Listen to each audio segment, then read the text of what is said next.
सुनत है काय बताना ऐसे कहा था काय कही था मोर संग रूसा कर रंजिया जावे का काबर जे होगा काबर जावे हाँ काबर जे हो टुंडा बताना तय मामा के बेटी हाँ और लागे मोर गादी अच्छा मऊहा के लाटा कोयलार के भाजी हाँ और तय मामा के बेटी हमार गादी कैसे तबे तो कहा था का काय की था मऊहा के लाटा और कोयलार की भाजी कैसे डीजे राम बाबू मोबाइल नंबर 62 68 0 2 7 61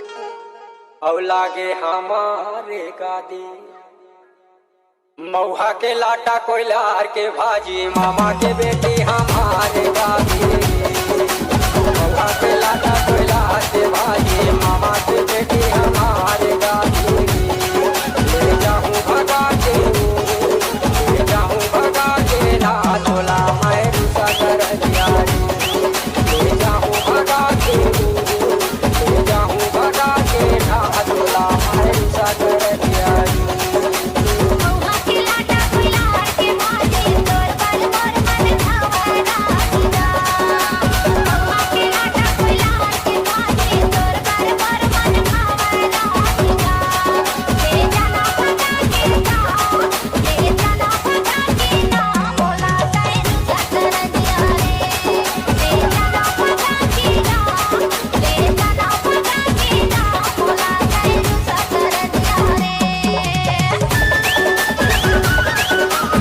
राम बाबू मुरमुर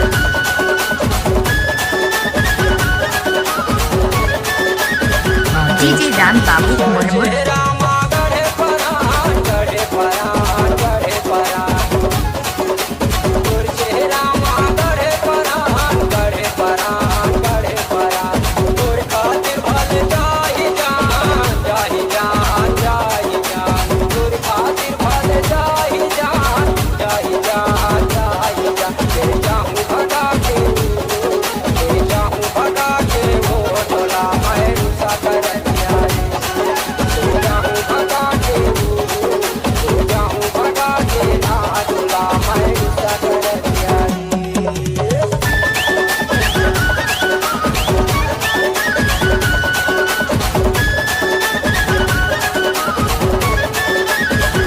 डीजे राम बाबू मुरमुर